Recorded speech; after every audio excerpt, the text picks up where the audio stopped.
Alright, so for this video, which is section 3.7, will all be about derivatives of logarithms.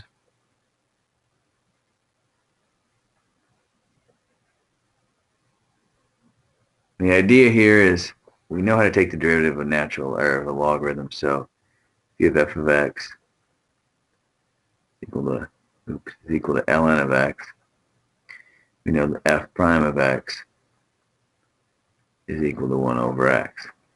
And that's easy. So what if you have f of x is equal to the ln of 3x minus 2? Well, the idea here is, of course, this is a chain rule. It's a function in a function. So if you do that, the outside function is 1 over x. So it's 1 over 3x minus 2, because this is our inside function, times the derivative of the inside. So, of course, another way to write that it would be to put the 3 on top and make it 3 over 3x minus 2. Really, this is nothing more, nothing less than the chain rule we've been doing. So then the question then becomes, well, what else can I do with it? Well, if you had this function, so you have y equals ln of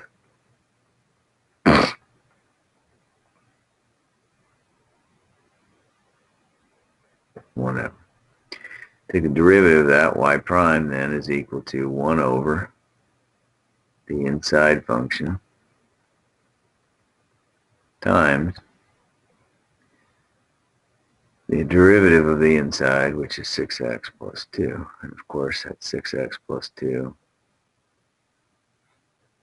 over 3x squared plus 2x plus 5.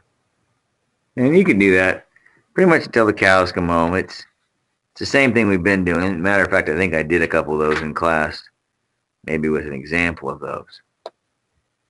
But if you think about it, what I'd like to see is, well, where did this guy kind of come from? Okay. Well, remember, whatever thou doest to one side, thou must also doest to the other side. So what if you had this equation, e to the y is equal to 3x squared plus 2x plus 5. And you're like, well, how can I get this y down, right?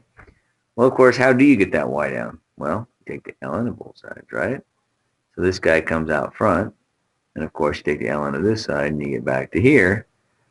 And so when you do this, you end up with this equation. You end up with y equals the ln of 3x squared plus 2x plus 5. Now, of course, you know y prime is, or I'm going to write that a little bit differently, dy dx. So you know dy dx is equal to this thing right here. And that's all fine and good. So let's see what happens when I evaluate it at a value. So let's evaluate it at some value. So let's say I ask you, what is the derivative at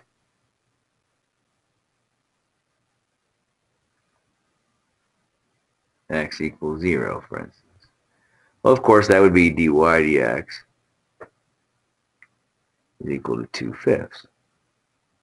And that's all fine and good, but that's not exactly what I wanted to know, right?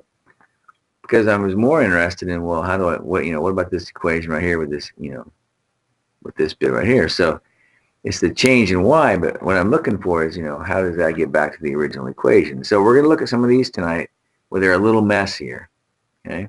And we're going to use this log rule to make it to where it's an easier function to work with. So for example, this guy right here, for instance, comes to mind. Okay. No, there it is. So y equals x cosine x, or x to the cosine x. Well, that's a mess, right? Because I want to take the derivative of x, but it's up in the numerator, up in this numerator, this exponent rather. It's too hard to get to. So I'm going to try something now. I'm going to do what's called log differentiation. I'm going to add that to both sides. I'll take the logarithm of both sides, which allows me to rewrite this as the cosine of x times the natural log of x. As you can see, this side of the equation is now a product. Cool. So if I take the derivative of this side, I'm going to get 1 over y dy dx, right? Because that's, remember, y is a function of x. And now when I take the derivative, it's no longer an explicit function. When it was in this format, it was explicit, but it was ridiculous to try to work with this guy. Oops, not the ln. The ln is not there. I can't get the hang of that scribbling stuff out. It's supposed to go away. But when I have it in this format, oops. When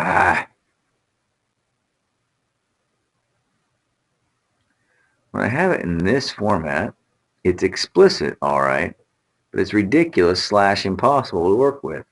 When I write it in this implicit format, it makes it way easier to work with, but now I'm going to have to use implicit differentiation, which is no big deal.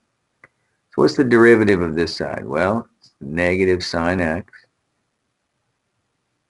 times ln x plus cosine of x times 1 over x, right? And of course, that could be rewritten as negative sine x ln x plus cosine x over x.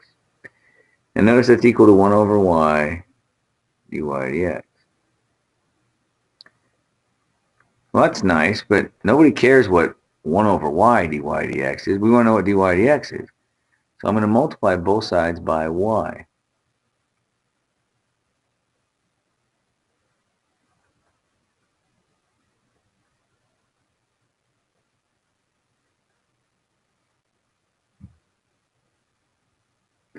But now I ask you, what is y? Well, y is this dude right here.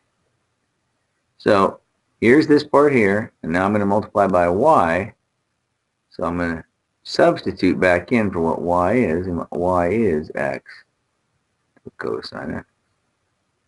And we're done. Okay, let's try another one. Suppose you have y equals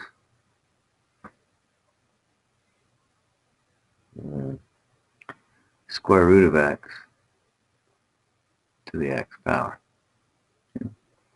Now, of course, you can write this a couple of ways. So another way to write that, well, this is x to the 1/2 to the x power. So if you like, that's x to the half x. But in any case, that's weird. So I think I'm going to go with that last version. If you're weird, if you're fractophobic, or if you're not fractophobic, you can put a 1/2 right there, but whatever. I need to get this business down out here. So I'm going to take the ln of both sides, invoke the power rule, which just says this business can come out front.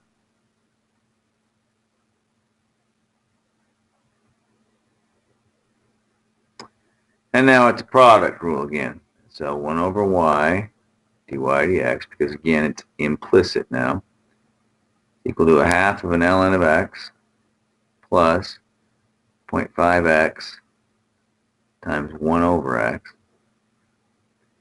So 1 over y dy dx. These x's cancel, that's handy. And they each have a 1/2 in common. So a person could factor the 1/2 out and it'll be left with ln of x plus 1. Right? Right. And then to get dy dx by himself, because that's what I really want to know, is what's the derivative. I'm going to multiply both sides by y. And remember, what is y? Y is x to the 0.5x. And I'm done. It really makes that problem not only doable, it makes it to where it's not that hard to do at all. It makes it almost pleasant to work with. Here's another one that's kind of humorous, kind of fun, I think, a little bit. If you have y equals the 3x plus 1 squared times 2x minus 7 cubed. Now, a person could do this with the product rule. That's doable. And to do that, you'd have to use the chain rule as well, because there's a function in a function and a function in a function. And it would work. So I'm going to do it that way first. So y prime is simply, it's going to be 2, 3x plus 1 times 3, because that's the derivative of the inside, times, oops, yep, to the first power, times the second guy plus the first times the derivative of the second guy. Ta-da! Which, of course, you can put the 2 and the 3 together and get a 6. 3x plus 1, 2x minus 7 cubed. There's also a 6 here.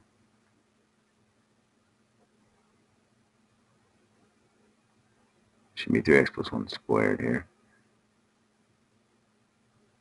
2x minus 7 squared. Now, you can go a step further. They each have a 6 in common. They each have one of those dudes in common. They each have 2 of those dudes in common.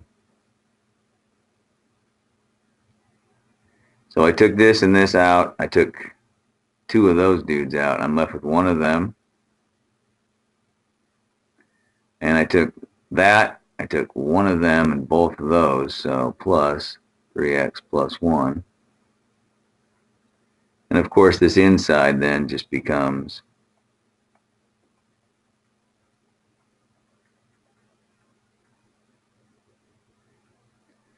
5x minus 6. Ta-da! But there's another way. You could take the ln of both sides.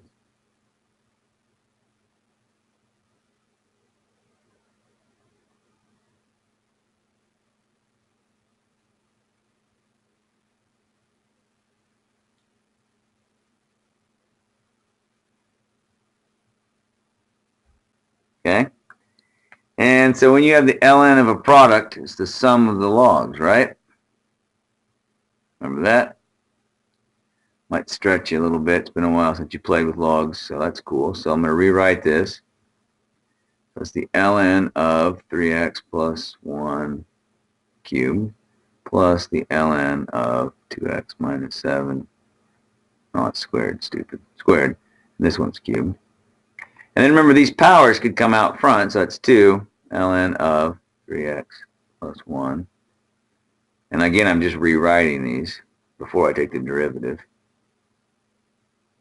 That's gone up there right now.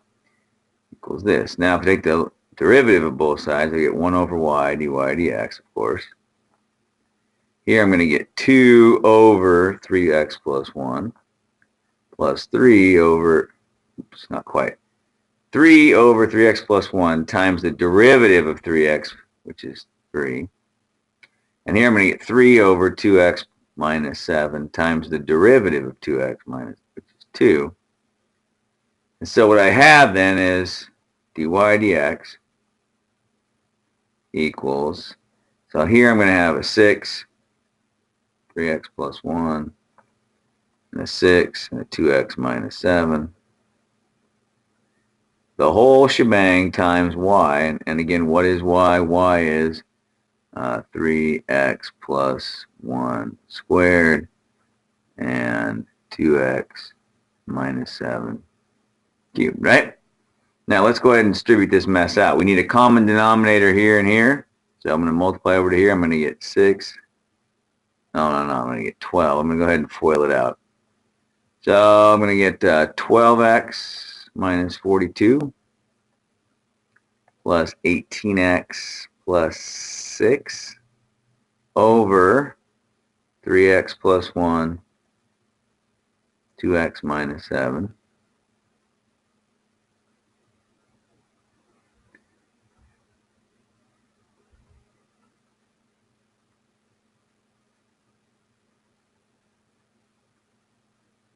Right?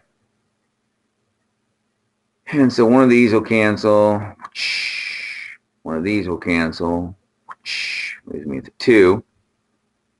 And this inside mess, which is a little gross, is 30x minus 36, which you're saying, I don't recognize that yet. Well, hold on to your horses. We're just about there.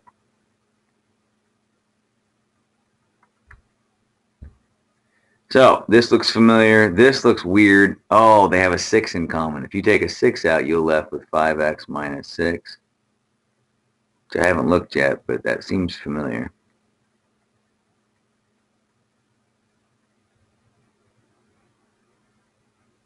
Bam! Which way is easier? You know, I don't know. I'll leave that up to you. I think it's important to understand how to do log differentiation. It's a cool tool when we see it. Also, the arc sign, which I did not have time to cover last time in class. I'm going to run through that real quick. The arc sign is a function that we don't use log differentiation on, but we do implicit differentiation on. We know that this could also be written as the sine of y is equal to x. True? Well, the sine of y equals x. Wait a minute. That means y is an angle, and the sine is the opposite over the hypotenuse, yes?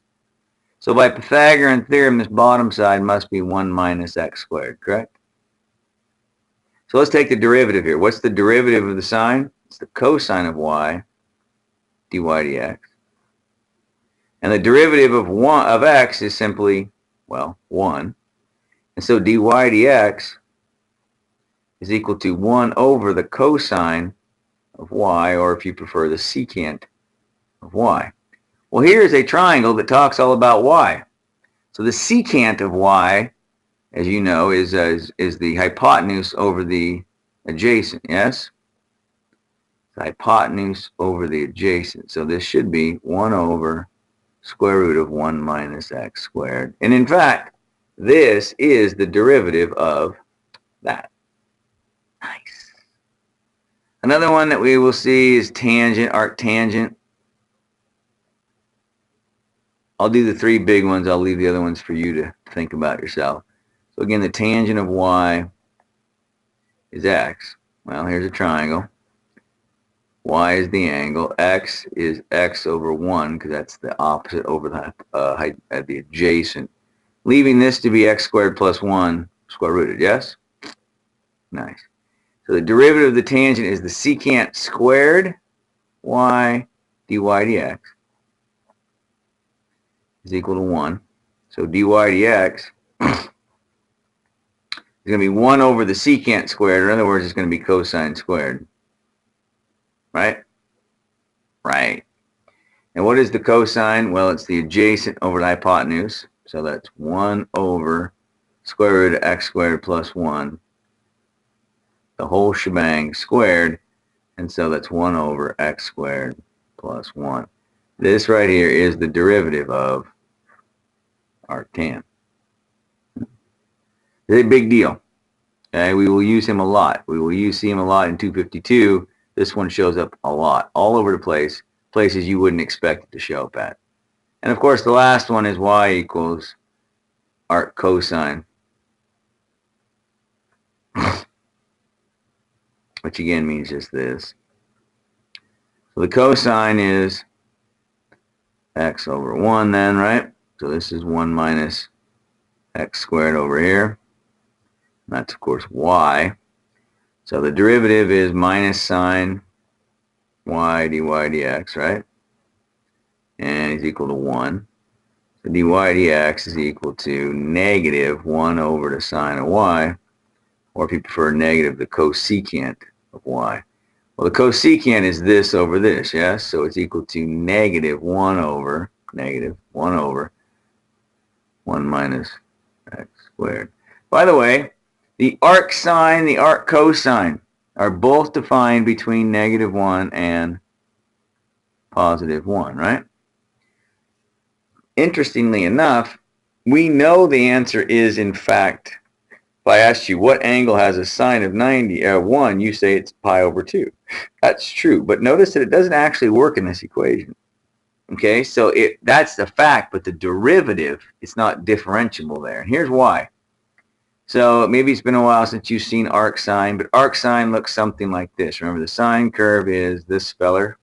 The arc sine is this guy. And like so.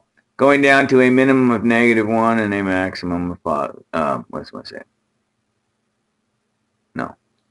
Over to a maximum of positive 1 and a minimum of -1 on the x-axis.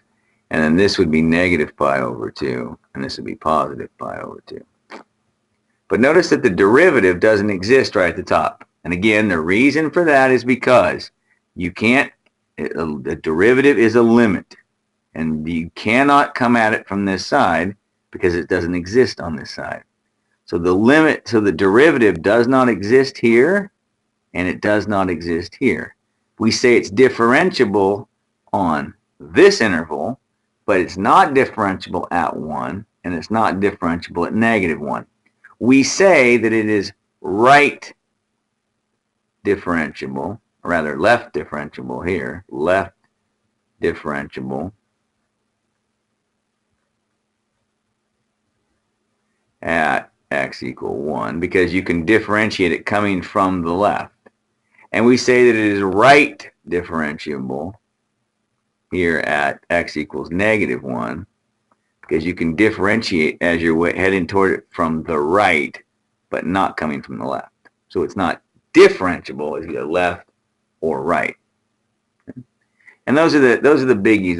Those are the ones we didn't have time to cover in class last time.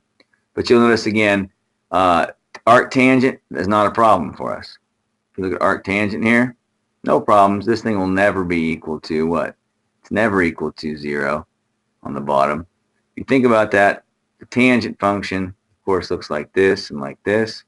The arctangent looks like this. Wah and wah. Tell me this, where does this thing have a 0 slope? It doesn't. As a matter of fact, it's always positive slope, isn't it? It's always increasing. Well, how about that? It's always an increasing function. So that's cool. So its slope is always positive. That's what it's telling us. Okay. And yeah, so I think that takes care of it for us. 3.7.